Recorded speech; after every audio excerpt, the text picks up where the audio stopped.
Welcome back to Inherited Dawn, the One Piece podcast for the long haul. We are breaking down chapter 163 today, Yuba, Oasis of the Rebels. And what an oasis it is. We've been walking through this desert for chapters, expecting to find the heart of the rebellion. This was supposed to be the destination, the place where Vivi could finally confront Koza and stop the war before it starts. Yeah, a buzzing city, a secret base, something with energy. I was picturing like a desert version of a Revolutionary Army headquarters. Tents everywhere, people training, the hum of righteous anger, something with a pulse. And instead, we find a ghost town being swallowed by the sand and a single old man digging. The hope just evaporates on arrival. It's a masterful bit of anticlimax by Oda. He builds the destination up for so long and then delivers an emotional void. It's a gut punch of a first impression, a super gut punch. Like, you spend all this time building up Yuba in your mind, right? And then you turn the page and it's just nothing. It's the visual representation of despair, and it only gets heavier from there. If you're on this long march to Alabarna with us, make sure you're subscribed. You don't want to get lost in the sandstorm and miss what comes next. We're on all the major platforms, and reviews really help us out. Let's get into it. The crew finally arrives in Yuba. And man, they are feeling it. Luffy's passed out on Chopper's back, which is a hilarious and sad visual all at once. Our little doctor is so strong, but he's basically a furry backpack for a rubber man. Usopp is just a husk of a man, mouth agape, soul gone. He looks like a dried up sponge. Sanji's usually impeccable suit is probably just caked in sand. This desert is no joke. It has taken everything out of them. It's a necessary experience for them, I think. Up until now, their struggles have been against specific enemies. A Krieg, an Arlong, a Wapol. This is the first time the environment itself has been such a relentless, overpowering antagonist. It's not a villain they can punch. It's a force of nature that drains them equally, and it humbles them. It also puts them on the same level as the citizens of Alabasta who have been enduring this for years. That's a great point. They're not just swooping in to save the day. They're living the struggle. They're feeling the thirst, the heat, the hopelessness. It gives them genuine stakes in this fight. Vivi is the only one with any energy, and it's a desperate energy. It's fueled by sheer adrenaline and the belief that this is the finish line of this particular marathon. She's running toward the city, calling out for the rebels, for Koza. Her voice is just swallowed by the emptiness. And gets nothing back. Just silence and wind. The panels are so stark. Oda gives us these wide shots of the city, and it's half monument, half sand dune. The buildings are half buried. The wells are dry. He shows us exactly what 3 years of drought and sandstorms does to a city. It erases it. It's entropy in action. It's a slow, quiet death for a town.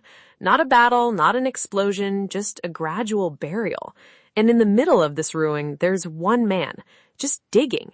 Not for water, not for treasure. He's just digging. The determination on his face, though. He's old, he's clearly exhausted, but he is not stopping. He's like a machine. Shovel in, sand out. Repeat. There's no joy in it, no expectation. It's just a task that must be done. He's got this singular focus that's almost terrifying. It reminds me of a story from my own studies of ancient cultures with rituals meant to hold back the chaos of the world. He's performing a ritual of defiance. He cannot make it rain, he cannot defeat Crocodile, but he can move this sand. It is the one thing he has control over in a world that has spun completely out of his control. A one-man war against the desert. Wow. Vivi approaches him, asks him where the rebels are. She's still clinging to that last shred of hope that this wasn't a wasted trip, that maybe they're just hiding in a cellar or something. She's looking for an army, but all she finds is this quiet Sisyphean struggle. The contrast is devastating. And he just calmly tells her, they're gone. The rebels moved to Katoria, the place they were just near, the place they literally passed. They overshot it completely. All that effort, all that suffering in the desert for nothing. It's a logistical nightmare. All their information is out of date.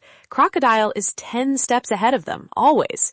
He's not just manipulating the weather and the people, he's manipulating the flow of information. The Straw Hats are operating with a map that's 3 years old, and it's costing them precious time. You can just feel the air go out of Vivi. The last of that adrenaline just vanishes. She slumps. That single bubble where she just says Katoria is so heavy. But then Luffy, half conscious, still on Chopper's back, just mumbles her name, Vivi. It's not a question, not a statement. It's just an acknowledgement, a whisper of support from the bottom of an exhaustion barrel. And that's the trigger, that one word. The old man freezes. He was so locked into his work, so emotionally walled off, but that name, spoken with such familiarity and concern, it breaks through. He looks up and his entire expression shatters. The tears just start streaming down his face, not sobbing, just leaking, like a dam that's finally cracked after years of pressure. He asks if she remembers him. He's Toto, Koza's father. And the pieces click into place for Vivi. The camera zooms in on her eye, the recognition dawning. This isn't just some random citizen. This isn't just an old man who lost his home. This is the father of the man she's trying to stop, the man who leads the rebellion against her father. What a brutal reunion. It's so layered. He's not angry. He's not defiant towards her. He's just a heartbroken old man who recognizes his son's childhood friend. The personal stakes of this war just became so unbelievably clear. It's not king versus rebel leader anymore. This isn't about armies and kingdoms anymore. It's about a boy named Koza and a girl named Vivi. 2 kids who grew up together, now on opposite sides of a battlefield they didn't create. And with that, with the weight of that single tear-filled moment, we're pulled back 11 years. Flashback time, and we get to see it all begin. A tiny Koza, all fired up, marching right into the throne room to confront the king. He's got this little sand goggle and determined scowl combo that is just perfect. The sheer audacity of this child. I mean, think about the context. This is an absolute monarchy. He's a commoner from a failing village, and he walks right up to the throne. He's not begging, he's demanding. He tells King Cobra that his village is dying from the drought, and he has to do something. I love this kid already. He's got that fire, that protective instinct for his people. He's a leader, even at this age. He's not thinking about himself. He's speaking for everyone back home. He's a little Luffy, in a way. He sees a problem, and he goes right to the person in charge to yell at them until it's fixed. And then his father Toto runs in and immediately starts bowing and scraping, apologizing for his son. It's such a perfect contrast. The proud, defiant son and the world-weary, deferential father. Toto understands the social hierarchy. He knows the danger of a commoner yelling at a king. He's trying to protect his son from the consequences of his own bravery. But Cobra, look at Cobra's reaction. He isn't mad. He's not insulted. He looks at this little kid who's standing up for his village, and he's impressed. He raises his hand to stop his guards. He wants to hear this. This is maybe the most important character beat in the entire arc for me so far. It establishes everything. This is so important. Oda is establishing right here that the monarchy was not tyrannical. Cobra was a good king who listened to his people, even to a child yelling at him. He doesn't see insolence, he sees passion. He sees a future leader. Exactly. He sees the truth in what Koza's saying and offers to let the people of his village move to Alubarna, the capital. A totally reasonable, compassionate solution. He's offering them sanctuary, food, water, safety. It's the best he can do. A lesser king might have had them thrown in the dungeon for their insolence. Another might have offered a pittance of supplies. Cobra offers them a home. It proves the foundation of this kingdom was solid, which makes its eventual fall to civil war all the more tragic. It wasn't rotted from within, it was poisoned from without. But Koza is too proud. He doesn't want a handout. He doesn't want to abandon his home. He wants the king to fix his home. He runs out and we see him crying outside, totally frustrated. He was brave, but he didn't get the result he wanted, and he doesn't understand the complexities of the situation. He just feels like he failed. The burden of leadership, even at that age. He feels the weight of his entire village on his small shoulders. And who should find him? A tiny Princess Vivi who immediately calls him a crybaby. Classic. This is their meet-cute. An argument. She doesn't understand why he's crying after being so tough in front of her father. She heard the whole thing, and from her perspective, he stood up to the most powerful man she knows. He should be proud. It's the difference in their perspectives. To Vivi, confronting her father is just talking to Dad. To Koza, it was confronting the king of the world. She can't comprehend the pressure he was under, and he can't comprehend her casual attitude towards the monarchy. And he just decks her. He punches the princess. This kid has no fear. He just socks the heir to the throne right in the face. Of course, Vivi punches him right back. She's just as tough as he is. She hits the ground, gets right back up, and lands one on him. This is the moment we learn everything we need to know about Vivi's core character. She was never just a sheltered royal. She's a fighter. She has been from day one. The fight immediately turns into a friendship. It's so pure. It's that kid logic where a good fight earns respect. They're rolling around in the dirt, and the next thing you know, they're allies. It's the kind of bond forged in the dirt, fighting and laughing.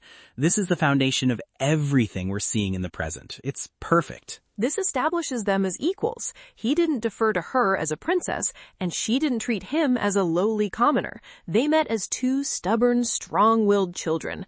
That equality is what makes their bond so strong, and what makes the current situation, where he sees her as part of an oppressive system, so heartbreaking. And it leads to the creation of the Sand clan. Suna Dam. It's such a charming, childish name. Yes, Koza is the leader and he makes Vivi the sub-leader, which, is a big deal. He doesn't just let her join, he makes her his second in command immediately. They've got a whole crew of kids, their own little flag with a goofy skull on it, a secret base.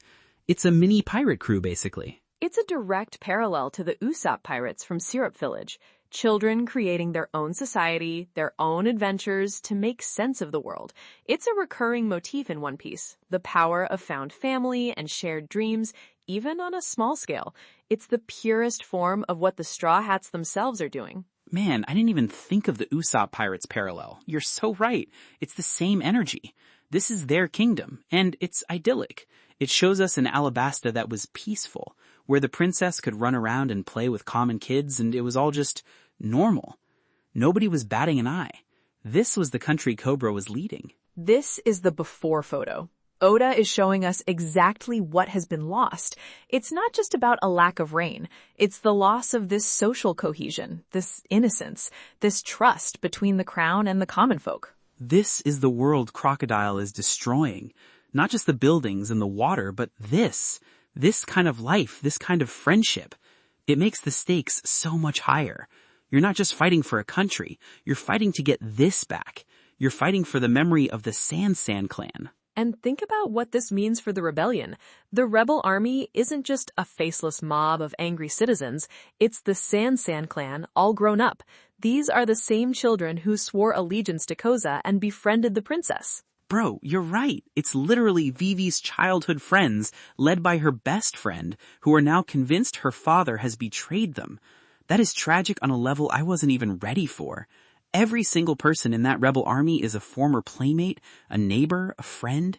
The entire war is a civil war between friends. The entire conflict is rooted in a broken friendship. It's a deeply personal story disguised as a political one. Crocodile didn't just cause a drought. He weaponized a generation of children against their own princess by corrupting their memories and their trust. That's evil on a whole other level. It's not just about conquest. It's about making people destroy the best parts of themselves. And just as we're getting comfortable in this sweet memory, this little oasis of happiness in the past, the tone shifts. Vivi's looking for Koza, and she bumps into two very, very shady-looking guys. They do not look like they belong there at all.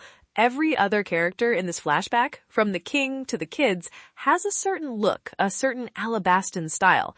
These two look like they walked in from a different manga. They have that predator look about them, the kind of danger that has been completely absent from this happy flashback until now. Their designs are so deliberate. The weird hats, the grimy coats, the evil sneers. They ooze malice. The smiles are gone. The innocence just got a huge crack in it. And that's where Oda leaves us.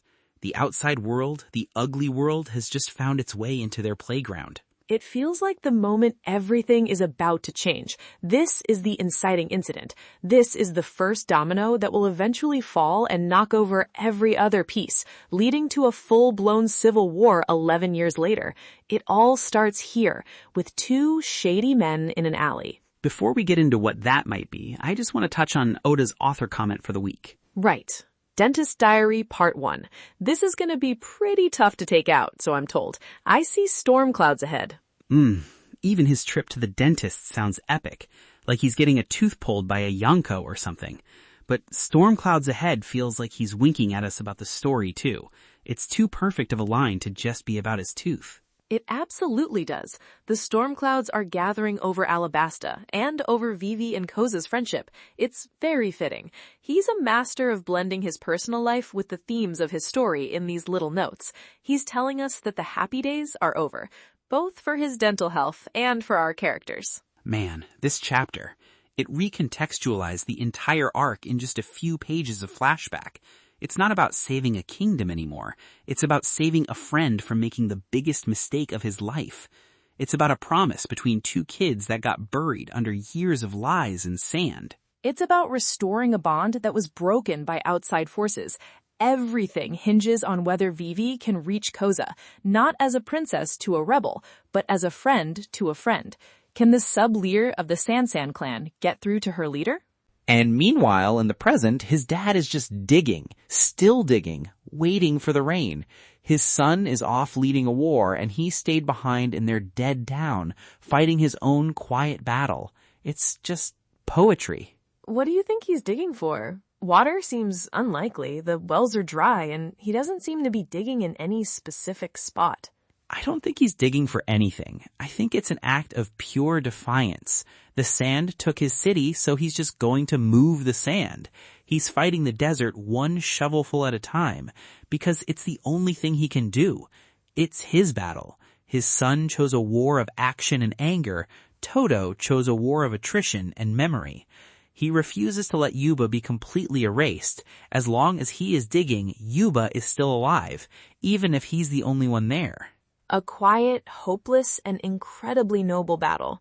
It's his way of keeping faith, not just in the rain, but perhaps in his son and in the princess he just met again. He's tending to the grave of his city, hoping one day it can be resurrected. Let us know what you think of this flashback in the comments. Is the bond between Vivi and Koza one of the best friendship origins we've seen so far? Does it hit you right in the feels? All right, predictions for chapter 164. What do you have? Okay, prediction 1. The flashback continues immediately. We are not leaving this scene.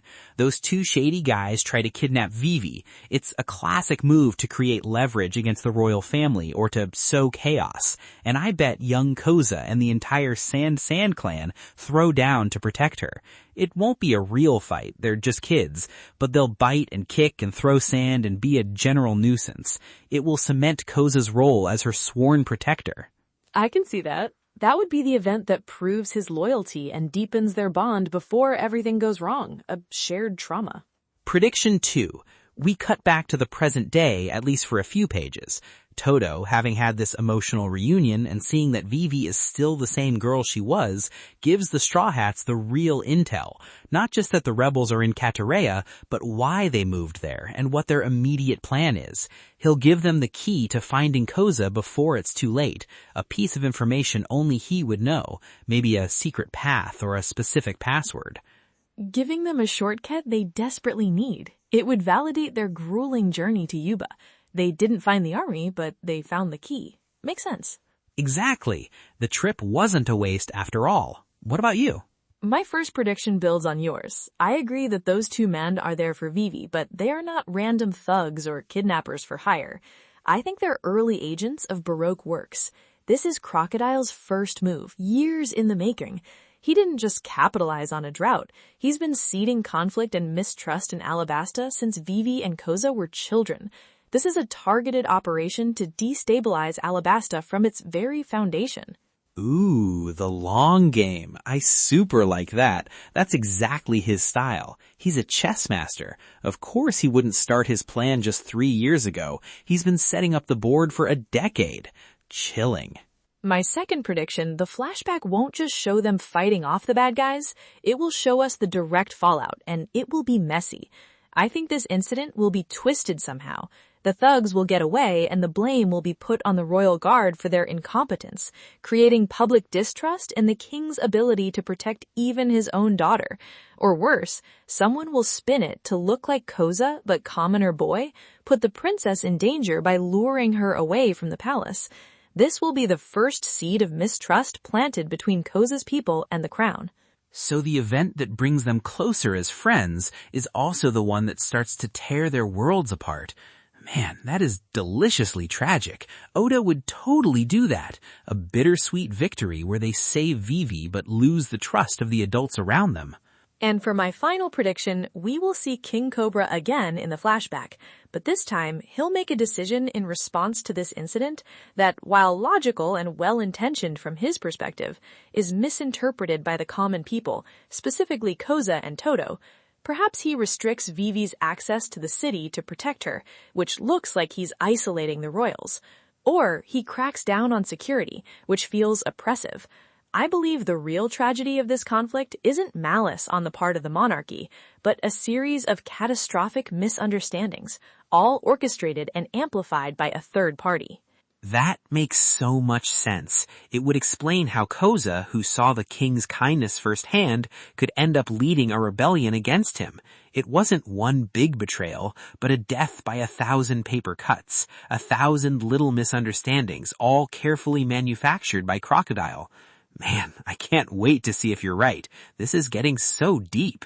It's a tragedy in the classic sense. Good people led to ruin by forces beyond their initial comprehension. Well, that's all the time we have for today. This was a heavy one, but a super important one. Join us next time as we see if the storm clouds finally break. Until then, keep sailing the long sea.